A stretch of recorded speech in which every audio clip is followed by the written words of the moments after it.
What's up, y'all? It's your girl, Brianna Danielle, back with episode 4 of Woman in Purpose podcast. This episode was definitely a long one, and I did have to cut it into 2 parts. So today you are getting part 1, and on Wednesday you will get part 2. In this episode, I had the pleasure of interviewing some of my closest friends, Dr. Brianna Hogg, Soniqua Adaway, and Karmen Tucker. They are all entrepreneurs and Christian. I felt like the entrepreneurs who listen to my podcast needed some words of encouragement, and these ladies are here to give it to you. So without further ado, let's go on and get into the interview.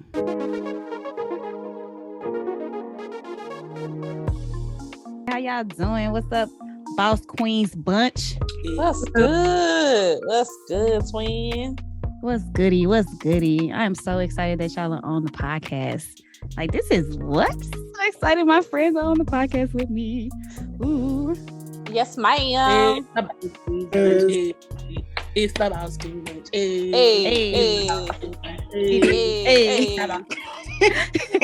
For those of you who do not know, these ladies are entrepreneurs. They are bosses. They are Christian, and I love them dearly. They are my family/sisters that I never thought I needed.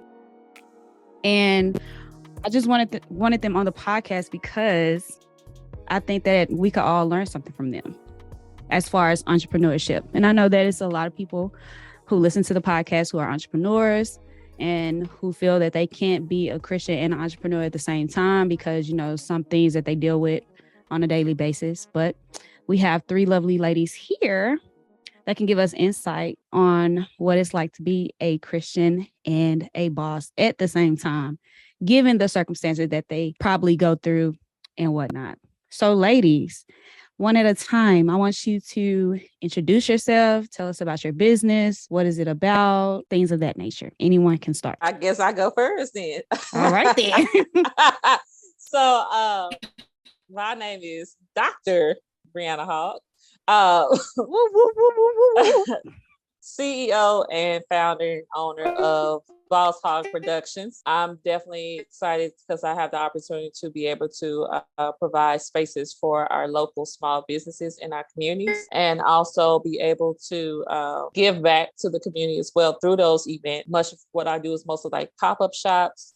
I've also been blessed to be able to host and conduct other community events with other community partners. So it's been a blessing, and just being able to provide support to our community because we need it. We know the language of our community. We know the culture. So it's only right that we be able to create a space for our people through events such as Boss Hogg Productions pop-up shops. So yeah, that's a little bit about me. Hey, come on, Boss Hogg Productions. Ooh. She said doctor. The doctor is in the building. I love it. I love it. I love it. Okay, Nikki or Karmen? All right. So, my name is Soniqua Adaway. Period. Yes, ma'am. Everybody knows me as ZKA Nikki in this thing. Period. Also known as Sweet Baby Treats. Hey. Yes, ma'am. Also known as the person who helped establish Boss Queen Bunch. Most definitely. A little bit about myself. I started Sweet Baby Treats. It was something I did in college. I love baking. Got it from Granny, old school. So from that, 2020 hit and we was inside. So why not? And my sister, my good sister, Brianna Hogg, Dr. Hogg. Yeah, put some respect on her name. Dr. Hogg actually started her BHP. She also started doing the pop-up shops, and that's where it started. After lunching at the pop-up shops, it became a house staple in Oak Cliff. Now I shall be establishing some actual roots in 2023 with my actual bakery coming up. Also, too, we will be coming out with future bunches with the Boss Queen Bunch. We'll be having brunches 2023 every month with these lovely ladies. Every month? Every month. Budget friendly, of course, Ooh, Everybody bless Jesus. I was like, every month. Hold on. Let me check every my month. Palm Pilot. Every month. This 2023 is the time to be accountable. And there is no, we're going to wait next week. Ain't no next week. You're going to get it done this month.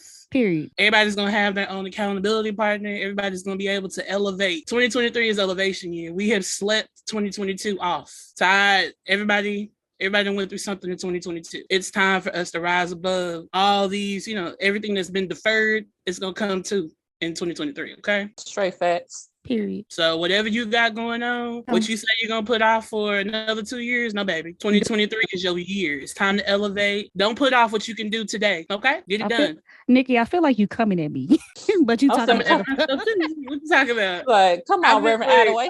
Right. I've been sleep. Look, I'm talking to myself, preaching to somebody else, but more I'm telling myself this because it's needed. Come on, evangelist. So come on now. Y'all trying to win on the winning team? Y'all better find us on Instagram at Boss Clean Bunch. Follow the page, like the page. Doing big things in this world. Big things, honey. Big things. And it's the best part about it. I want to make sure everybody gets connected in 2023. It's not about monetary. It's growing with those who have that mindset. If we're in it together to grow, we all grow together. Not one over the other. We grow as a team. Period. Okay, Karmen, introduce yourself and your business. Okay. Hello, everyone. Again, my name is Karmen Tucker, and I am the founder and blogger of Escaping the Wilderness, where we have faith in God during our wilderness season. Each week, I post encouraging faith-based content. I post quotes. I also have a YouTube channel called also Escaping the Wilderness. I post on there as well on Instagram and TikTok.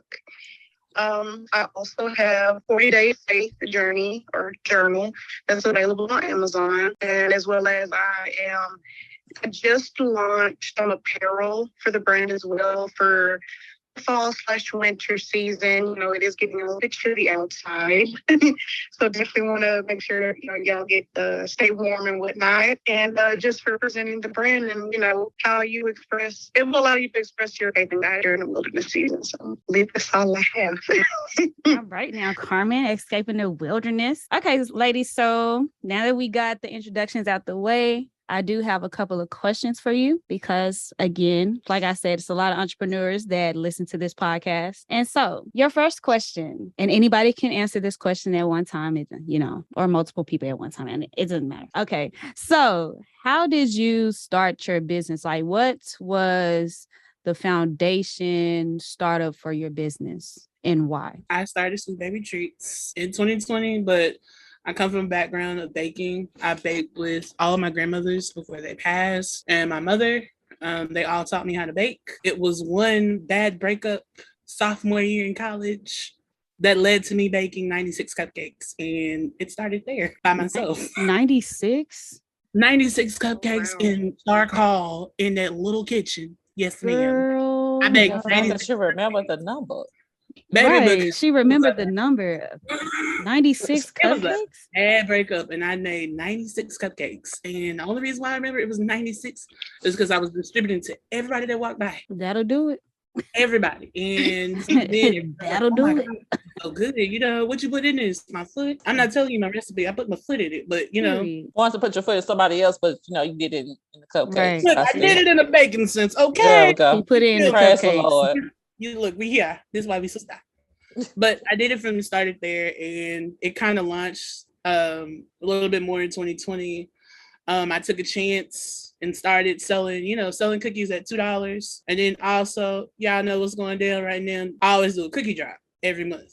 Mm-hmm. So the cookie drops were to get people enticed. It was like a flash sale just to get people to actually try the product. And I don't know what it is, but people become very addicted to these cookies. And maybe it's because you put your foot in it. That's why. Foot is something else. That's why we addicted to them cookies and them cakes. Because it's something else in them doggone cookies, bro. I know it's something. It's an addiction, and I don't know what it is, but I appreciate your addiction. Thank you. You know what it is. She the new little Debbie. I don't care what nobody say. We don't need little Debbie no more. We got Sweet Baby Treats. All right, Karmen, Brianna. Okay. Wait, what was the question again? Where did Escaping the Wilderness started? So how Escaping the Wilderness came about, just kind of like a backstory from a lot of experiences that I've had that was quite traumatizing, and went through a lot of illness, especially currently as of right now. I'm going through things with my mental health. Was involved in not so good relationships for myself. And I also feel like I was in a place where I strayed away from God. I remember a point in time where I was writing in a journal, which I did not do too much journaling, but I was in a point in my life where I started journaling, and that was helping me gain that close and personal relationship with God. It helped me through a lot, especially in the relationship that I was in at the time. And I just remember writing down that I always wanted to have like my own brand of journals as well as my own brand of apparel. So after moving forward from that, I had to be brought back home due to some seizure-like stress-related seizures that I was having. This is something I've been dealing with since 2019. I'm still it's something I'm still battling with, as well as with anxiety and things of that nature. But I want to say in 2019 or 2020, I was in the process of wanting to create a shirt. I just couldn't think of the name or how I wanted to go about it. I just kept hearing the word in various places like wilderness. I heard it on a podcast say wilderness. Seen the word wilderness, and it was just like I didn't understand what the wilderness was. So I did my own research and started looking in the Bible. I started making it more of a daily thing for myself, reading the Bible, because I wasn't really in it that much. And this was also helping me build that relationship, a personal relationship with God. So I looked in the book of Exodus, Leviticus, and Numbers, and it broke down exactly what the wilderness was. Not going too much into detail, but pretty much it talked about how God used Moses to help get the Israelites out of bondage. They were pretty much held captive and by a king that really was not treating them the way they should have been treated, but they didn't feel like there was anything better for them than where they were. So God used Moses, and Moses was like, out of all people, why use him? But he was the only person that could help them get to the promised land. And with the wilderness is pretty much them going through the desert. There's nothing really out there. In order for them to get to the promised land, they had to go through the desert. There's nothing out there. And then, of course, it took some Israelites didn't really feel that, like I said, they didn't feel that there was anything better than what they had already.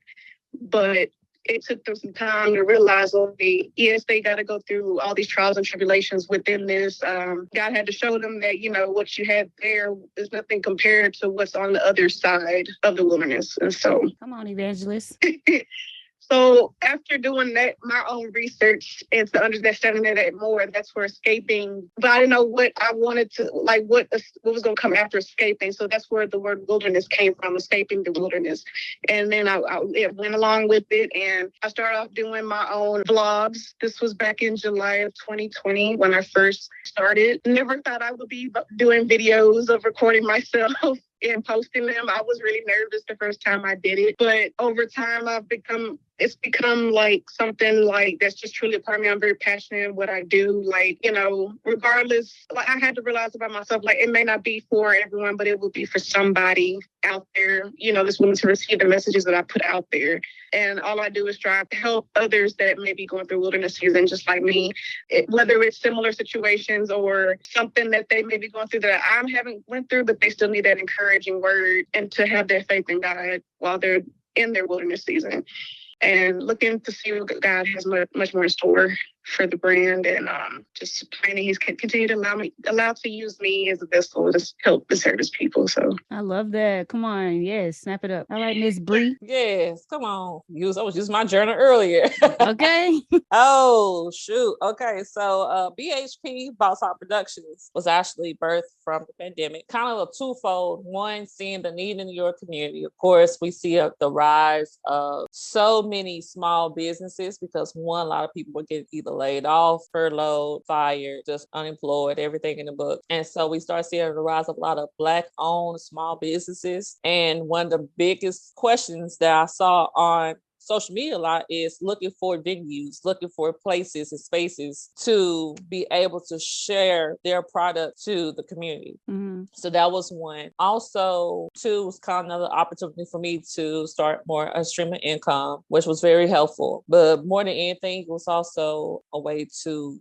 grieve and heal after losing some major key people in my life. Lost my uncle, who was basically the person who raised me as the father figure. Then I had lost my dad, my biological father, the year before, week before my birthday.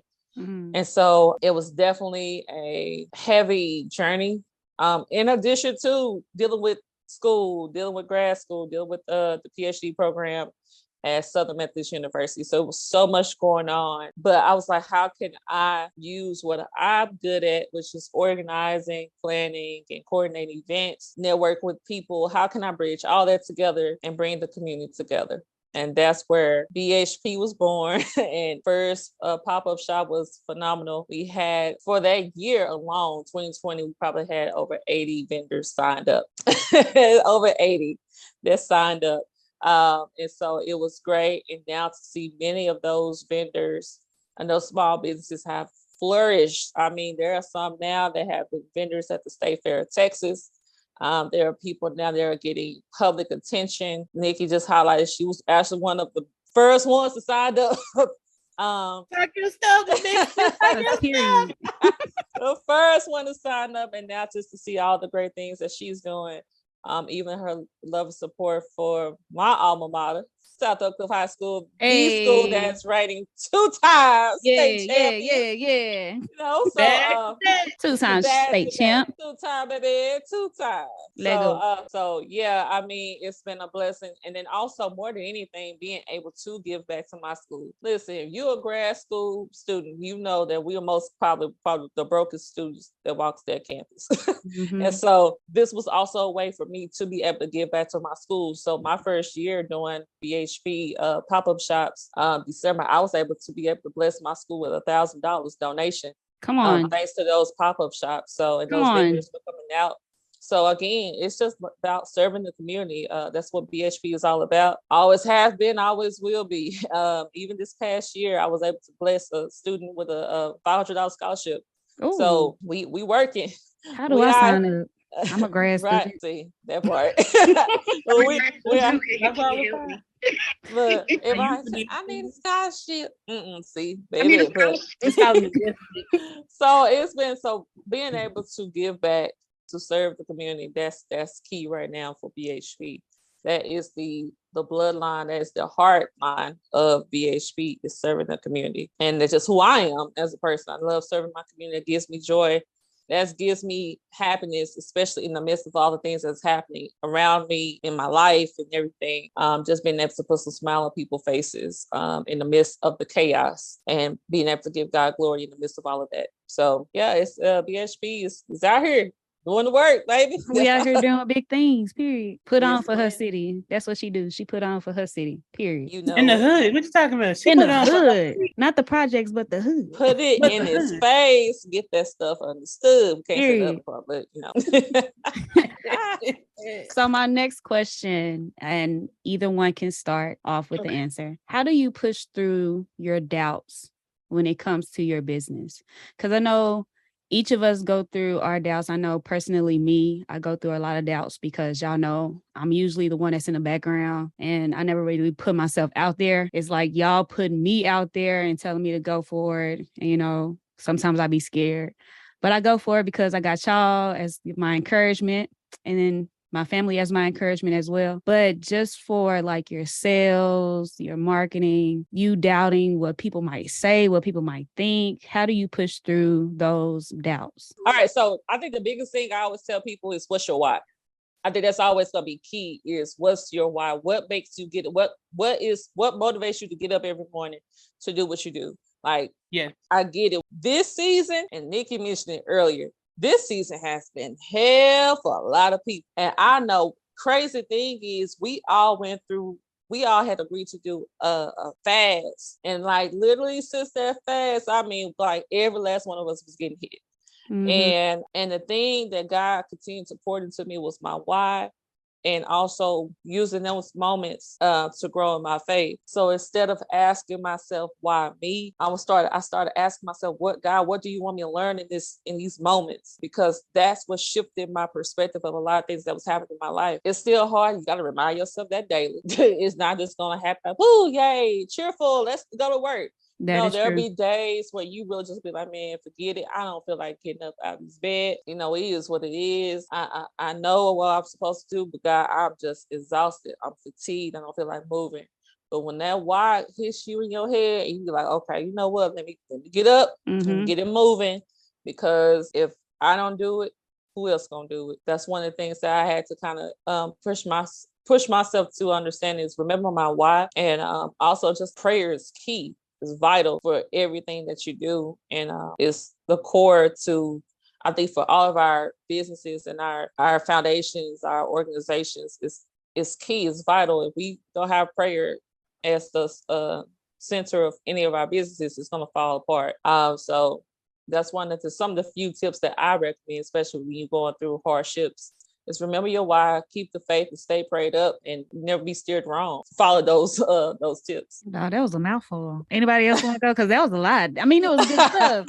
But she's dropped some gems with Annette. You can follow up behind that. Like, okay. Good Who's gonna follow that? I mean, only thing I can say is, honestly, y'all, if it wasn't for my sisterhood, and I mean my self-created sisterhood, the one we branched together and made, I don't know where it will come from, but inspiration is just trying to be different and be unique to my own brand, staying true and humble to my vision. When I think about Sweet Baby Treats, I think about my grandmother, Effie Mae, Maddie Cole, my grandmother, Linda, Miss Matthews. I look after Ruby, my mother. Like when I envision Sweet Baby Treats, I put them on that pedestal. I put the ones before me on there, and I just keep driving because it's just not me doing this. It's a family enterprise. I got my family on my back right now, and period. I'm hungry. The drive is being hungry. If you're not hungry, then you're not eating in this life. Oh, come on. Somebody say something. Now. Come on now. If you're not hungry, you're not eating. So every day I fight like I'm hungry. I want this. Mm-hmm. And then this is something that my community has never seen. I want to bridge that gap between making it a safe place in Oak Cliff. Sweet Baby Treats is not just about sweets. It's also about the community. Also about making an impact and saying, hey, this is a safe place for y'all. Yeah. And also a safe place for the kids. And just to kind of even piggyback on that, sis, and you're absolutely right. And just for the people who are not aware of where Oak Cliff is. Yeah. But give me a history lesson, please. I forgot to mention I am a historian, right? But no, I mean, Oak Cliff leads as one of the top zip codes for so many negative data, from incarcerations to drug addiction to just everything that you can think of. 75216, 75224, 7523, to all of these zip codes have been hit in some major way. And the hard part about it is that our community, especially our kids, are getting hit the most. Our kids are trying to find ways and avenues to break free from the trauma, from home, from school, from their peers, whatever it may be. And the sad part is that a lot of our kids are falling to a lot of these things, and it's a lot of work that goes out here. And so, like when Nikki mentioned, like doing, Sweet Baby Treats, like literally, people don't understand what we're doing is ministry. Like just being able to uplift people. Like Nikki is able to uplift some people's souls with them cookies, bro. I'm telling you, these people are like crackheads. That's Baby, turn a frown upside down, okay? I've seen people steal administrators' cookies because they got just addicted to these doggone cookies. Like that's like that, but it's to a point where people smile because people are having some very rough days. Some people are just literally saying, "I'm tired. I'm ready. I'm just this it." But small things like that really make a difference in the lives of our communities. Like escaping the wilderness. I don't know about y'all, but it hit me tremendously hard. It was basically an opportunity for me to be encouraged in the midst of my trials and test this year, and being able to share that with other people who are going through it. So I think what we're doing and why it's key and vital for our communities, because again, we want to see that change. Mm-hmm. We want to see the difference, because we're sick and tired of burying our loved ones. We're sick and tired of burying our young people to the streets. Yeah. And if you want to hear some testimonies, baby, I need for y'all to actually tune into No More Violence movement. Yes. These women out here are doing amazing, and I do mean amazing work. They are a sisterhood of collective mothers who have lost children due to either gun violence, gang affiliation. They've lost children, and their stories impactful, but they have a message, and they do every year. They do conferences. They also host like an actual community awareness event every fall. Every September, there's always something that they're doing in this community. And it's always in Oak Cliff. So in the heart of Oak Cliff, it was at Glendale, but construction's going on. But they always do something they put on for the mothers. But it's also a day to remember those that are gone, Correct. They remember these kids that day, but it's also a way to invite these kids to know the stories that these other children have lost their lives to, That's good. Karmen, you want to add to that about how you push through your doubts? I just want to say everyone gave some very great points. Just to piggyback on all of that, I think for me to help with those doubts that I had it took some time to realize that when putting out the kind of content I was putting out, because you have individuals that don't really want to hear too much or talk too much about God. And it can be from their own experiences that they may have had to where they may not want to believe that there is a God. But I want to say that I can attest that there is definitely a God. I don't feel like, not that I don't feel like the things that I had went through, from being a cancer survivor, battling cancer at the age of 15, to going through relationships that were, abusive verbally, mentally, emotionally, to even like what I'm currently going through now with my stress-related seizures and anxiety. I went through so much with my health, and I feel that, and through my life, I feel like it's not luck that I'm still here. Come on. Yeah. There is a God. God had me go through so much from such an early age that I didn't think I would able to be even experiencing it. And the fact that I'm still here, there is a God. There is not just luck, because there's a lot of people that if were to have gone through the same thing, probably wouldn't have made it if God was not involved in their life. But I think what helped me with the doubts is realizing that, like I said earlier, that it's not going to be for everybody when I post the content out there. But I had to learn that if it's just even one person that I'm able to touch, I'm gonna reach, that means something to me. And just having that consistency. There was some times where I feel like I didn't want to do any more videos or anything of the sort, because I was expecting, I guess, the support that I was wanting to receive from, a lot of people or those close to me. But I realized over time that those people, like, not everybody is going to be as supportive. And I think that's another thing too. We want those that's close, very close to us, everyone at that, to be supportive of what we're doing. But we have to realize that it's not going to be for everyone, or, and that's okay. I've also learned that the biggest supporters is, you're not saying that you won't have those close to you that won't support you. It just may not be everybody, as well as you will gain so much support also from people that you never thought that you would get support from, that you've never met, complete strangers. And so that's what's pushed me in, receiving the feedback that I have received over time, how people actually receive the messages saying that they help them with encouragement, keep them encouraged during times of, their own wilderness season. And that fills my heart with joy, because of the fact that I'm able to help, even if it's just one person. That makes me feel good that I am able to help somebody. So that keeps me going, definitely keeps me going. Even if I don't get no feedback, I'm still just grateful to be able to, let God still continue to use me as a vessel to do his work. And I know what I'm doing I've always been a person that want to help people. So that's what keeps me going and keeps me from doubting myself. I'm just learning to just pray about it, see if this is what he wants me to do, and then put it out there and see what happens, To all my entrepreneurs and the ones who are looking to become an entrepreneur, remember your why. Okay, remember your why, and be like Moses. all you have to do is show up. God has already given you the tools, the inspiration, the vision to go forward and press forward with your business, with your service to the community. Everything that you need, He has already given to you. I hope this episode inspires you to be better at your work, inspires you to continue to remember your why, and inspires you to always do what God has called you to do. Tune in on Wednesday for part 2 because there is so much more to unpack and I don't want you to miss anything. I am your host, Brianna Danielle. This is Woman in Purpose Podcast.